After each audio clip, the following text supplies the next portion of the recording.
The sound of my daughter's laughter echoed through our kitchen as she carefully arranged dinosaur-shaped chicken nuggets on her plate. 7 years old, and Maya still insisted on sorting them by species before eating. I watched her auburn hair catch the morning light, the same shade as mine, as she hummed a song from her favorite cartoon. "Daddy, did you know that velociraptors were actually the size of turkeys?" she announced, holding up a nugget. "Is that so?" I smiled, pouring orange juice into her cup. "Uh-huh. Miss Peterson showed us a video yesterday. Most movies get it wrong." My wife Sarah walked in, phone pressed to her ear, her expression tense. She'd been on edge for weeks, ever since her brother Derek had started his new investment firm. The air quotes were necessary because Derek's business ventures typically ended in either spectacular failure or suspicious success. "That was Derek," Sarah said, setting her phone down. "He wants to take us out on his new boat this weekend. Team building thing with his business partners." I felt my stomach tighten. "Sarah, you know how I feel about—" "Please, Marcus. He's really trying this time. And Maya would love it, wouldn't you, sweetie?" Maya's eyes lit up. "A boat? Can I bring my camera? I want to take pictures of seagulls." Looking at my daughter's excited face, I couldn't say no. That's how Derek always got me. He knew I'd do anything for Maya, and Sarah knew it too. The following Saturday dawned crisp and clear. Derek's boat was impressive, a 40-foot cabin cruiser that probably cost more than my annual salary as an insurance adjuster. His two business partners, Craig and Tom, were already aboard. Expensive sunglasses reflecting the morning sun.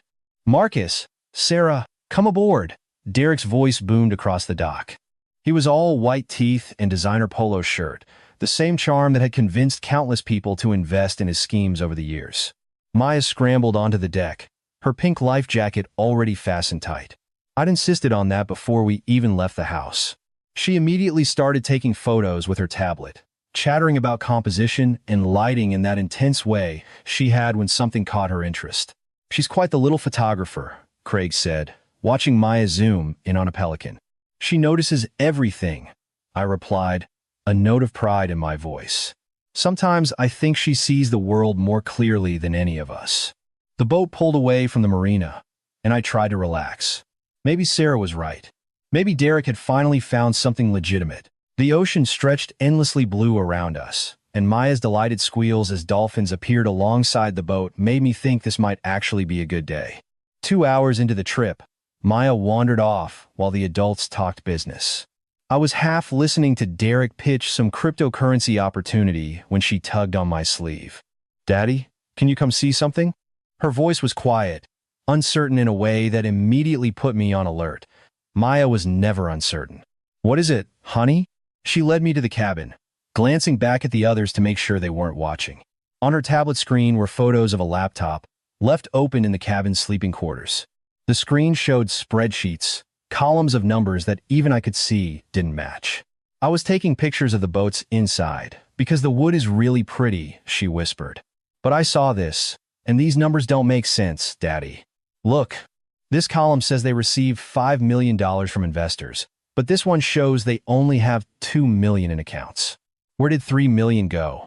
My blood ran cold. Maya had a gift for patterns and numbers, something her teachers had noticed early on. She could spot inconsistencies that adults missed. "Maya, did anyone see you take these pictures?" She shook her head. "I don't think so." "But Daddy, is Uncle Derek doing something bad?" Before I could answer, Derek's voice called out from the deck. "Marcus, where'd you disappear to?" I deleted the photos from Maya's recent album, but kept them in her cloud backup. "Go back outside and act normal, okay? Take pictures of birds. Don't mention this to anyone." She nodded, her brown eyes serious and trusting. I emerged from the cabin to find Derek, Craig, and Tom watching me with expressions that made my heart race. "Find what you were looking for?" Derek's smile didn't reach his eyes. "Just helping Maya find her snacks," I said, trying to keep my voice steady. "Funny thing," Craig interjected. "Tom thought he saw your daughter taking pictures of the cabin earlier. Kids and their cameras, right?" The temperature seemed to drop 20 degrees despite the blazing sun. "Marcus, we need to talk," Derek said. "Sarah, why don't you take Maya to the front of the boat? Show her how to steer?" Sarah's face had gone pale. "Derek, what's going on?" "Just business. Nothing for you to worry about, sis." Something in his tone made Sarah grab Maya's hand and hurry away. I watched them go, every instinct screaming danger. You know, Marcus, I've always thought you were too smart for your own good, Derek said once they were out of earshot. Always asking questions, always looking at things too carefully. Just like your daughter. I don't know what you're talking about. Tom laughed, a harsh sound. Save it. We checked the cabin laptop. Someone photographed the screen. Now, I'm betting it wasn't your wife, since she can barely work her own phone. That leaves your very observant little girl. She's 7 years old, taking pictures of a boat trip. You're being paranoid. Craig pulled out his phone, tapping through screens. Here's the thing about tablets, Marcus. They auto-upload to the cloud, and your daughter's account uses your email. The same email you left logged in on the cabin computer when you helped her find snacks. My mistake crashed over me like a wave. In my panic, I checked my email to access Maya's cloud backup, and I hadn't logged out. We've worked too hard building this business to let some insurance adjuster and his nosy kid ruin it, Derek said, his voice cold. I'm sorry it has to be this way, Marcus. I really am, Derek. I'm your brother-in-law. Sarah's going to know. Sarah's going to know that you got drunk, started acting crazy, and in the struggle, you both fell overboard. Tragic accident. She'll be devastated, of course, but she'll have me to lean on. And the life insurance payout will help. The casual way he said it made my skin crawl. You planned this from the start. Not exactly. We were hoping you'd just have a nice boat trip and go home none the wiser. But your daughter's too curious for her own good. Can't have loose ends. Tom moved toward the cabin. I'll get the girl. Don't you touch her. I lunged forward, but Craig grabbed my arm, twisting it behind my back. Marcus. Maya's scream pierced through everything. I saw her struggling in Tom's grip, Sarah frozen in shock beside her. Derek, please. Sarah's voice broke. They're my family, and I'm your brother. I took care of you when Mom and Dad died. I've always taken care of you. Trust me on this. I watched Sarah's face, saw the moment she chose. Not chose us. Chose silence. Chose to look away. Make it quick, she whispered. The betrayal hit harder than Craig's fist to my kidney. I gasped, doubling over. Daddy! Maya's scream again, closer now. Through the pain, I saw Tom dragging her toward the edge of the boat. She fought like a wildcat, her tablet clutched against her chest. Maya, drop the tablet, I shouted. She looked at me, understanding flashing in her eyes. The tablet tumbled into the ocean, sinking beneath the waves with all its evidence. Smart kid, Derek said. Won't matter in a few minutes. They forced us to the edge. The water looked impossibly far down, dark and cold despite the sunshine. Maya's hand found mine, squeezing tight. I'm scared, Daddy, she whimpered. I've got you, baby. I'll always have you. Craig and Tom shoved us. For a moment, we hung in the air, Maya's scream mixing with the cry of seagulls. Then the water slammed into us, cold enough to knock the breath from my lungs. I surfaced, gasping, my arm locked around Maya. She was coughing, crying, her life jacket keeping her afloat, but the cold already turning her lips blue. The boat's engine roared to life. They were leaving us. I treaded water, watching the boat begin to move, disbelief warring with terror. Then Maya whispered, so quietly, I almost missed it. Daddy, don't splash. Play dead like in earthquake drills. Her school had practiced emergency procedures just last month. Hide, stay quiet, stay still until help comes. Maya, we need to swim too. They're watching, she breathed. Uncle Derek is looking. If we try to swim, they'll know we might make it. Play dead, Daddy. Trust me. 7 years old, and she was thinking more clearly than I was. I forced my body to go limp, keeping just enough tension to hold Maya close. She did the same, her face pressed against my shoulder. We floated. The boat circled once, twice. Through barely slitted eyes, I saw Derek on the deck, binoculars raised. Are they dead? I heard Tom shout. A long pause. Maya didn't move, didn't even seem to breathe. Yeah, Derek finally called back. They're done. Let's go. The engine roared louder, and the boat sped away. We waited, counting silently. Maya had started teaching me her counting technique for when she got overwhelmed. Count to 100, slowly. At 50, the boat was a speck on the horizon. At 75, it disappeared completely. At 100, Maya whispered, Now. Daddy? Now. We started swimming. Maya was strong for her age. All those swim lessons paying off, but the shore was impossibly far away. My insurance adjuster brain calculated distances, factored in currents, estimated our chances. Less than 20%, it told me. Tell me about velociraptors, I said, trying to keep Maya's mind off the cold, the distance, the fear. They were actually covered in feathers, she said, her voice shaking but determined. And they were really smart. They worked together to hunt. Like we're working together now. Yeah, we're a pack, Daddy. We swam for what felt like hours, but was probably only 30 minutes. My arms burned, my legs cramped. Maya's strokes were getting weaker. I'm tired, Daddy. I know, baby. But look, see that dark line? That's land. We're almost there. I was lying. We weren't almost there. But Maya needed hope more than truth. A wave lifted us, and I saw it. Not the shore we'd been aiming for, but a small rocky outcrop, barely more than a sandbar. Maybe a quarter-mile away. Maya, new plan. See those rocks? She looked, and I felt her body tense with renewed determination. I can make it. I know you can. You're the strongest person I know. We reached the rocks just as my vision started to blur. I dragged us onto the rough stone, too exhausted to care about the cuts on my palms. Maya collapsed beside me, coughing up seawater. We lay there for a long time, just breathing. Daddy? Maya's voice was small. Yeah, baby? Mommy knew, didn't she? She knew they were going to hurt us. I couldn't lie to her, not after what we just survived. Yeah, she knew. Maya was quiet for a moment. Then, before they pushed us, I heard Grandma. Not Grandma Sarah, the other one. Your mom. She said be brave, be smart, survive.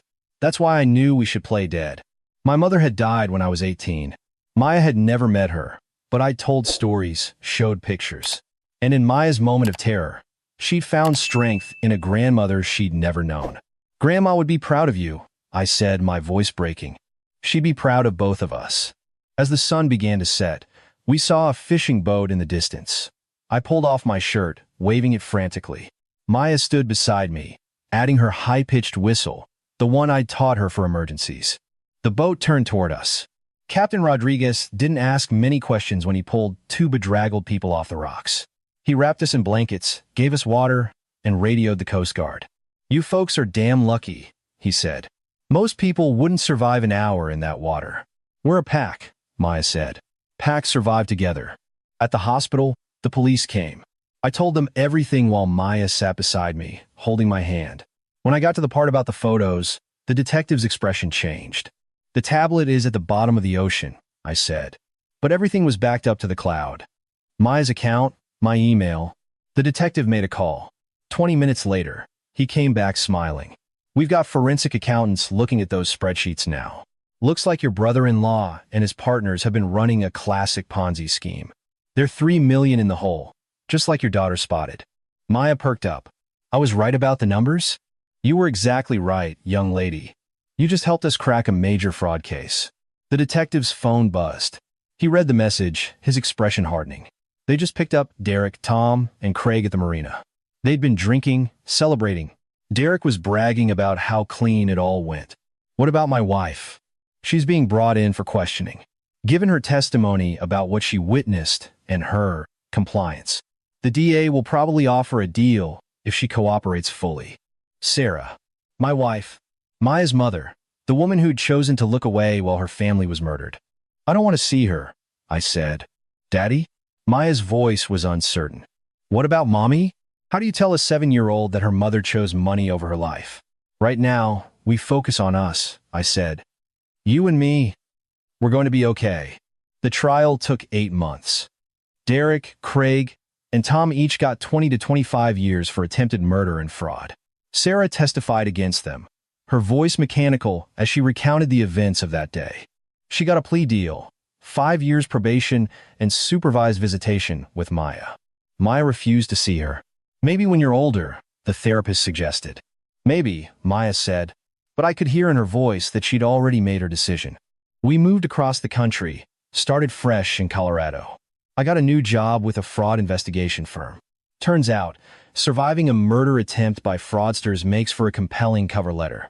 Maya started third grade at a new school, where her talents for pattern recognition and photography were celebrated instead of just tolerated. 6 months after the move, Maya came home with a permission slip. "There's a mother-daughter camping trip," she said, her voice carefully neutral. "But Miss Chen said, since it's about family bonding, any trusted adult can go. Could we make it a father-daughter trip instead?" I hugged her tight. "Pack, we can do anything." That weekend, sitting by our campfire, Maya showed me her latest photos. She'd been documenting our new life, creating what she called a survival journal. "This is us at the old apartment, before," she explained, flipping through images on her new tablet. "And this is us now. See how we're different? In the before pictures, we looked happy but ordinary. Standard family photos. In the after pictures, there was something else. A bond forged in salt water and terror. A pack that had survived. We're stronger," I said. "We're survivors," she corrected. "Like velociraptors. We're small, but we're smart, and we work together." "Best pack in Colorado," I agreed. She grinned, that same delighted expression she'd had arranging dinosaur nuggets what felt like a lifetime ago. "Best pack anywhere." A year later, Maya testified before a Senate committee on financial fraud. At 8 years old, she was the youngest person ever to provide expert testimony. She explained in clear, simple terms how she'd spotted the discrepancies in Derek's accounts, how pattern recognition could catch fraud that traditional auditing missed. If a second grader can spot it, she told the room of senators and cameras, then grown-ups should definitely be able to. We just have to pay attention. The video went viral. Maya became something of a celebrity in the fraud investigation world. Companies wanted to hire her as a consultant. Universities wanted to study her methods. "Can I just be a regular kid who's really good at math?" she asked me one night. "You can be anything you want," I told her. "But you'll never be regular. You're extraordinary. Because of what happened. Because of who you are." What happened just showed everyone else what I already knew. 2 years after the boat, Sarah requested a meeting. Her probation was going well, and she wanted to try rebuilding a relationship with Maya. I left the decision entirely to my daughter. "I'll meet her," Maya said finally. "But you have to be there, and it's at our house, not somewhere she picks." Sarah arrived on a Saturday afternoon, looking older than I remembered. The woman who'd chosen to look away while we drowned now couldn't meet our eyes. "Maya, she started, then stopped. "I'm sorry. I know that's not enough. It will never be enough. But I need you to know that not a day goes by that I don't hate myself for what I did. What I didn't do." Maya sat very still, her hands folded in her lap. When she spoke, her voice was calm, measured. She'd been practicing this with her therapist. "You were scared of Uncle Derek. I understand that. But I was scared too, and I was only 7. Daddy was scared, but he held on to me. You're my mom. You were supposed to hold on to me too." Sarah's face crumpled. "I know. You're right. I failed you in the worst way possible." "You didn't fail," Maya said. "Failing is trying and not succeeding. You didn't try. You chose. I chose wrong." "Yeah." Maya stood up. "I forgive you, because my therapist says holding on to anger hurts me more than it hurts you. But forgiving doesn't mean forgetting. And it doesn't mean I want you in my life right now. Maybe someday, but not today." Sarah nodded, tears streaming down her face. "I understand. Thank you for seeing me, for letting me say I'm sorry."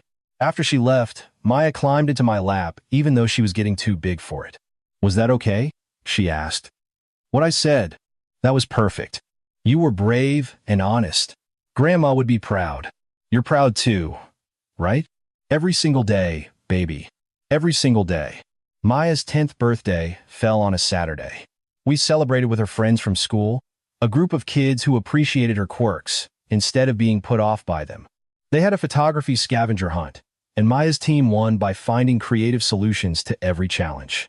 That night, after everyone had gone home, we sat on the porch watching the stars. "Daddy, do you ever think about that day on the boat?" "Sometimes. Do you?" "Yeah. I used to have nightmares about it. But now when I think about it, I mostly remember how we worked together, how we survived." "We did more than survive, Maya. We built a whole new life. A better life," she corrected. "Because we know what's important now, we know what real family means." "Pack? Pack," she agreed, leaning against my shoulder. In the distance, I could hear the sound of her friends' parents picking them up, Normal family sounds from normal Saturday nights. But there was nothing normal about us anymore. We were the father and daughter who'd been thrown off a boat and refused to drown. We were the pack who'd fought their way back to shore and built something stronger from the wreckage. Maya was right. We weren't just survivors. We were proof that the worst betrayal couldn't break the strongest bonds.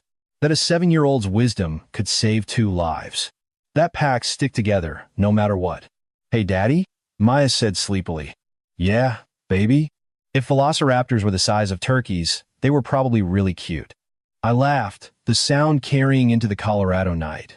Probably terrifying, but sure, let's go with cute. Like us. Small but mighty. The mightiest pack around. She fell asleep there on the porch, and I carried her inside, thinking about how much had changed. Sarah was rebuilding her life. Derek was in prison where he belonged, and Maya and I had found peace in the mountains. Sometimes the worst thing that happens to you becomes the thing that saves you.